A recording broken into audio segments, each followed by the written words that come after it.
तो government employees जो है उनका आक्रोश, जनता के लिए एक ही रास्ता है, वोट। जब इलेक्शन आएगा तब तो बोल देंगे, बाद में फिर लटके रहोगे 5 साल। मोदी कर रहा है तो जरूर देगा, मोदी कराना है इस बार में, सेंट्रल पेंशन, ओल्ड पेंशन देंगे। सेंट्रल गवर्नमेंट को मोदी को हराना है जरूर। केसीआर पहले मोदी के खिलाफ थे, अब तो मोदी के खिलाफ बोलते भी नहीं, जब से कविता पे केस हुआ। वो दोनों एक ही है सर, वो दोनों एक ही है, दोनों एक ही है, दोनों एक ही है। केसीआर तो मोदी के खिलाफ खूब बोलते थे, जैसे ही बेटी के खिलाफ ईडी का केस हुआ तो चुप हो गए, चुप हो गए।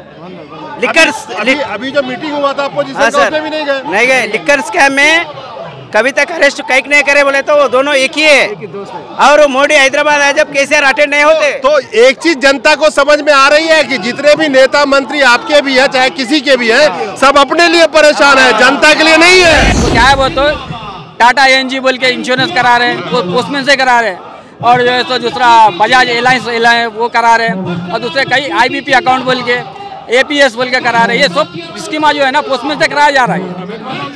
ये काम जो है ना दूसरा प्राइवेट वालों का थर्ड पार्टी स्कीम जो है हमारे से लिया जा रहा है।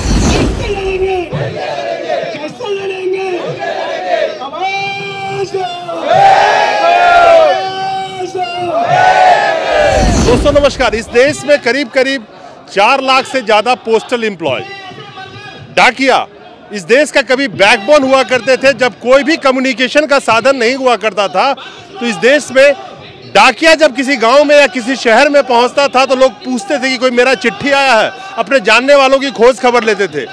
आज 2023 में वही पोस्टल एम्प्लॉय जो है यहाँ पे रोड पे खड़े हैं।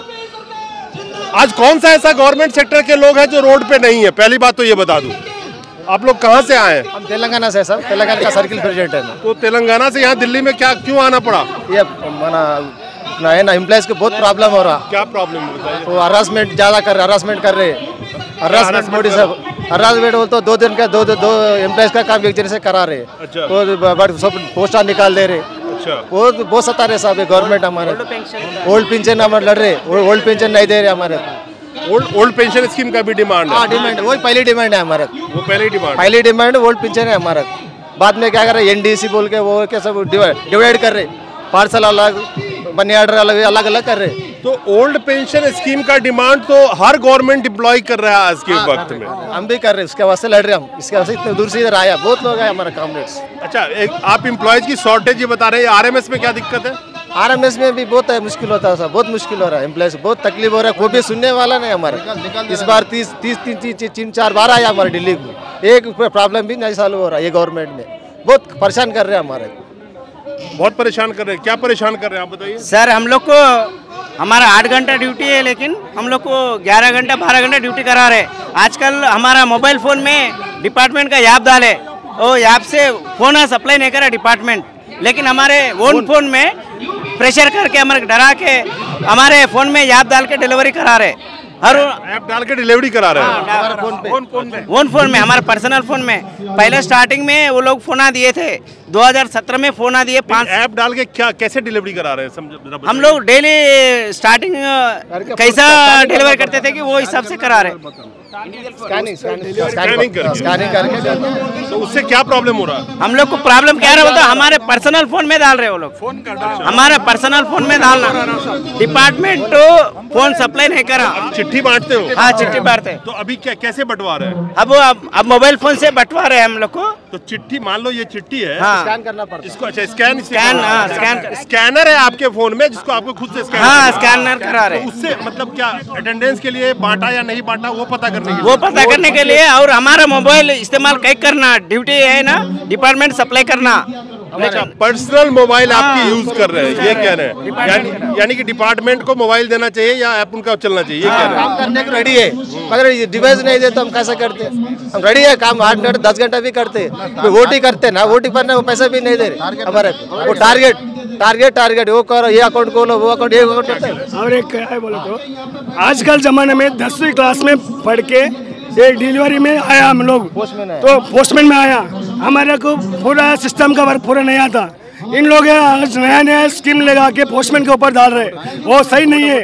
हमारे कई को बोले तो हम 10वीं क्लास में लेटर पढ़ने के लिए हमें सेलेक्ट हो गया, लेटर पढ़ते, वो काम हमारा है। हमारा काम दूसरा प्राइवेट एजेंसी को दे के हमारा को नया स्कीम को पोस्टमैन का दे रहे, कई के लिए लेटर्स तो ऑर्डर है, उसको डिवाइड कर दिया। एनडीसी बोल के एक एरिया में 3 जने पोस्टमैन फिर रहे, एक एनडीसी वाला, एक सेकंड स्पीड वाला, एक रेगुलर पोस्टमैन, 3 जने एक ही एरिया में फिर रहे।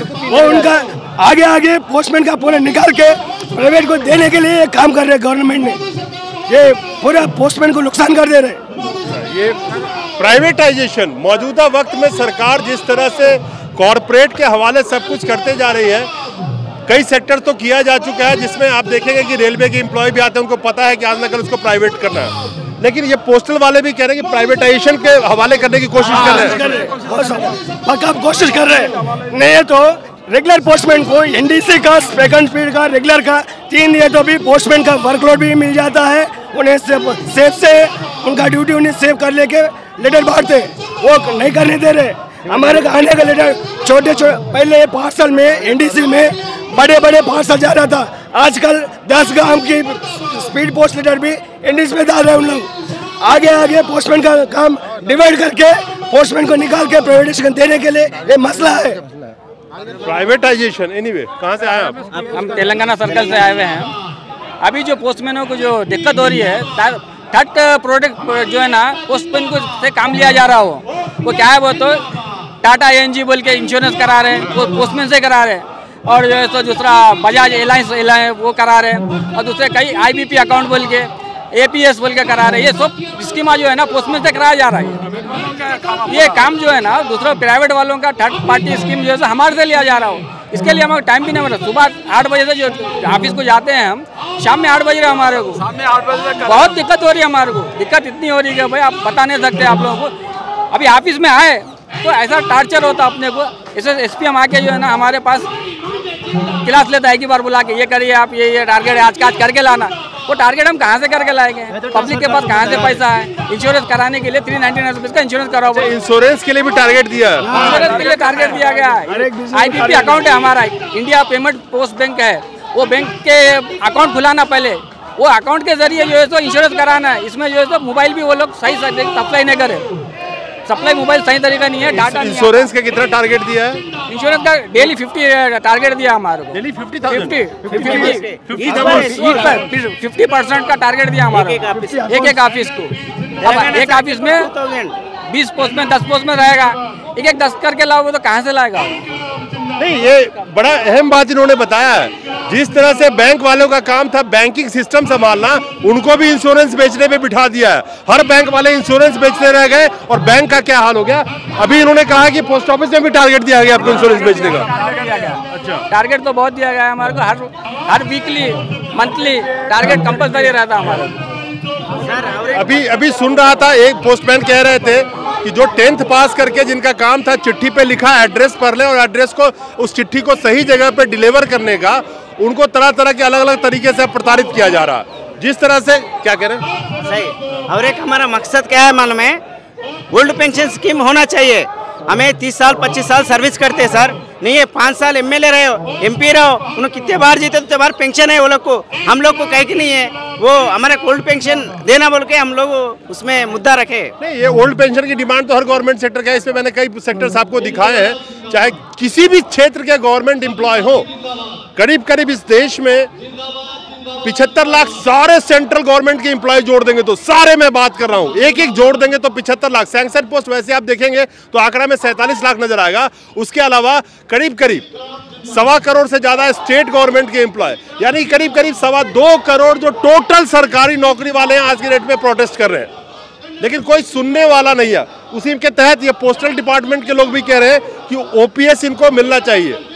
ये ओपीएस आज के 2024 के चुनाव में एक अहम मुद्दा बनता जा रहा है। वहीं पे गैर बीजेपी शासित राज्यों ने वहां पे ओपीएस लागू कर दिया है। आपके तेलंगाना में जो गवर्नमेंट है वो क्या कह रही है ओपीएस के लिए? ओपीएस के लिए सेंट्रल गवर्नमेंट क्या बोले तो वो करेंगे बोल के। कई स्टेट गवर्नमेंट किया ना। हाँ, हमारे केसीआर नहीं दिए, हमारे पास केसीआर चंद्रशेखर राव नहीं दिए अभी। केसीआर क्या कह रहे हैं? केसीआर नहीं देते सर, वो नहीं देगा सर। जब सोचेंगे बोल के उन्हें भी वो इरादा में है, सेंट्रल दिया तो उन्हें भी पेंशन, नया पेंशन हटा के पुराना पेंशन देंगे बराबर देते हैं। लेकिन जब इलेक्शन आएगा तब तो बोल देंगे, बाद में फिर लटके रहोगे 5 साल। मोदी कह रहा है तो जरूर देगा, मोदी कराना है इस बार में सेंट्रल पेंशन, ओल्ड पेंशन देंगे। अगर से सेंट्रल गवर्नमेंट एम्प्लॉइज को मोदी को हराना है जरूर। केसीआर पहले मोदी के खिलाफ थे, अब तो मोदी के खिलाफ बोलते भी नहीं, जब से कविता पे केस हुआ। वो दोनों एक ही है सर, वो दोनों एक ही है, दोनों एक ही है, दोनों एक ही है। केसीआर पहले तो मोदी के खिलाफ खूब बोलते थे, जैसे ही बेटी के खिलाफ ईडी का केस हुआ तो चुप हो गए, चुप हो गए। अभी जो मीटिंग हुआ था अपोजिशन का उसमें भी नहीं गए। लिकर स्कैम में कविता का अरेस्ट कई नहीं करे बोले तो वो दोनों एक ही है। और मोदी हैदराबाद आए जब केसीआर अटेंड नहीं होते। तो एक चीज जनता को समझ में आ रही है कि जितने भी नेता मंत्री आपके भी है चाहे किसी के भी है, सब अपने लिए परेशान है, जनता के लिए नहीं है। जैसे ही बेटी को पकड़ा तो कहा कि नहीं नहीं नहीं हम ये ठीक है। हमें एक बात पूछना चाहते हो, अगर से सेंट्रल गवर्नमेंट एम्प्लॉय को पेंशन नहीं है तो ऑल लीडरों को भी पेंशन हटाना है, वो हमारा डिमांड है। एमपी को नहीं, एमएलए को नहीं, सरपंच किसी को भी पेंशन नहीं देना, दिया तो सबको देना।